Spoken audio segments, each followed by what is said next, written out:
Hello, I'm Danny Koontz. I'm the Director of Relationship Management for Windy City Equipment. Welcome to another episode of FM Corner. Today we're going to talk about handling disasters. And disasters, by that I don't mean the day-to-day emergency disasters that every facility manager is faced with. I mean the real ones. I got flooding. I have fire. I have a hurricane coming. Tornadoes. What do I do? How do I go about that? Depends on where you live in the country. You know, you may be in a part of the country, we don't have tornadoes. We don't have flooding, but maybe we have hurricanes. Other part of the country, you have desert fires or whatever it may be. So everybody has something. It doesn't matter what you have, it's the program which you use to attack it and how do I get it done. Single most important thing I can ever say as a facility manager is when you're faced with a disaster, stay calm. Everybody else will freak out. You have to be the calm force in that I'm working on it. And here's what I'm doing. And you got to have a plan. If there's ever a need in the world for a checklist, this is the checklist. What all things do I need to do starting 7 days before the issue occurs, up until the fact that it happens, until after the fact? How do I do that? And there are so many pieces to that you have to have a checklist for you and your team so you can go down through there making sure I have everything done. But most importantly, stay calm. Everybody wants information. Everybody wants information. A regional manager, a director who almost never calls you, if you're in the middle of a hurricane or maybe one's approaching, they're going to call you every 30 minutes. The VP of Ops, who almost never calls, is going to call you every 30 minutes. The head of finance is going to call you more than they've ever called before because they need an update. VP of Operations, CEO, Chief Operating Officer, whoever it may be. Those people want to know. And they want to know what your plan is and what you're doing. So the way to get ahead of that, set something up to where you give a daily update. Do it in the morning, do it at night, doesn't matter, have an update. This is where we are. These are what our next steps are. This is where we're going to today. This is what we're going to do. So that everybody can read it and get an answer. Will it stop all the phone calls? No, it won't. Will it help? Yes, it will. But give a summary. Involve all the other departments in your planning and your prep. And you say, why? I'm the facility guy. It's my job. I got a hurricane coming. I got a plan for it. You do. But you got to use other departments to help. Finance is going to need to know. We think it's going to be a category 4. We think it's in line today to shut down 50 locations. They need to know that because of income stream. You have to involve HR. HR needs to start talking about people. Check with your HR people. Do they know the names, phone number, and a contact or address for every team member? I bet they don't. What they probably have is, there's my mom and dad's address, and I'll give you that. And here's a number, but I don't live with my mom and dad. So when a storm hits, how are you going to find them? How do you identify who they are? Because they're not going to have phone service. They don't live with their mom and dad. Where are they? HR needs all that information. You're not going to provide that information, but it's a check. How do we get? We'll start with the regionals. We'll identify where are they. We'll go down to the directors. We'll identify them.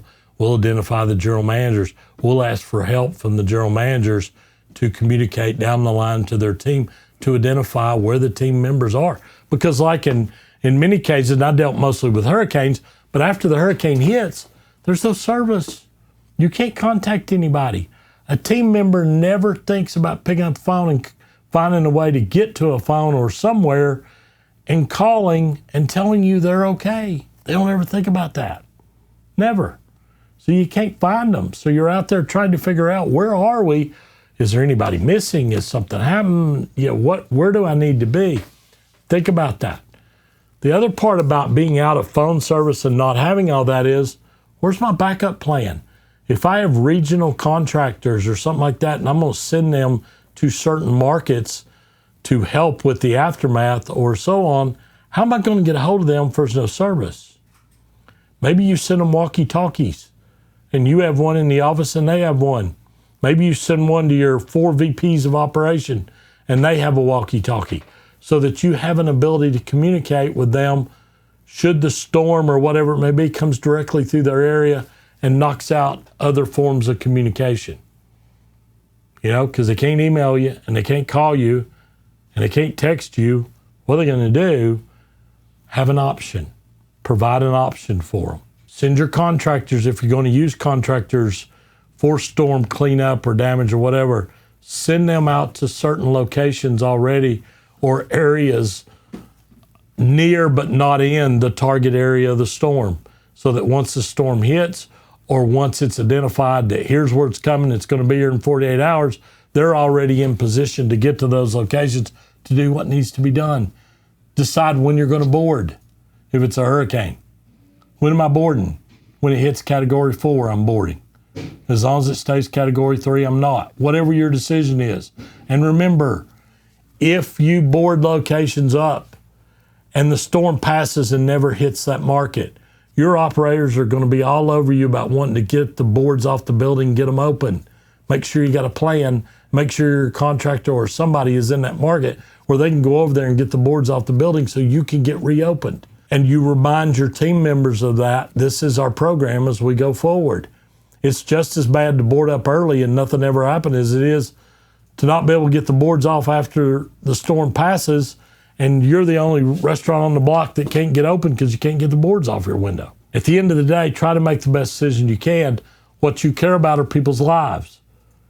Everybody has insurance. You don't want anything to happen, but if it does to a location, you can build it back. There are things you can do. You can never replace your team members.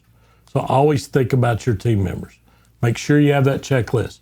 Make sure you have alternate ways to get a hold of people so you can communicate them what's going on. Do a daily update so that when people are asking you about the storm or about the fire, where is it? It's in the same place it was 30 minutes ago.